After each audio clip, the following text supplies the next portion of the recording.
ભેળસેડિયાઓ વિરુદ્ધ food and drugs વિભાગની મોટી કાર્યવાહી. ઊંઝાના ઉનાવા ગામે દરોડા પાડીને ફૂડ એન્ડ ડ્રગ્સ વિભાગે કેમિકલ કલરથી ભેળસેળવાળો 19.6 લાખની કિંમતનો 26 ટનથી વધુ વરિયાળીનો મોટો જથ્થો ઝડપી પાડ્યો. બાતમીના આધારે ફૂડ એન્ડ ડ્રગ્સ વિભાગની ટીમે મેશર્સ ભાર્ગવકુમાર પ્રવીણભાઈ પટેલના ગોડાઉન અને મેશર્સ પટેલ રાકેશકુમાર તલસીભાઈની પેઢી પર દરોડા પાડ્યા.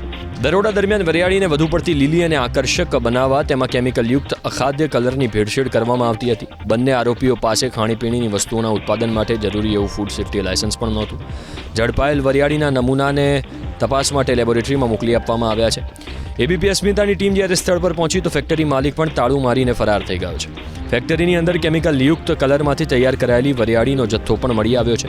સરકારની સ્પષ્ટ ચેતવણી છે કે જો કોઈ વેપારી નફાખોરીની લાલચમાં નાગરિકોના સ્વાસ્થ્ય સાથે રમત રમશે તો તેને જેલના સળિયા પાછળ જવું પડશે. ત્યારે હવે જોવાનું એ રહે છે કે લેબોરેટરીના રિપોર્ટ બાદ આ ભેળસેડિયા વિરુદ્ધ કેવી કાર્યવાહી કરવામાં આવે છે.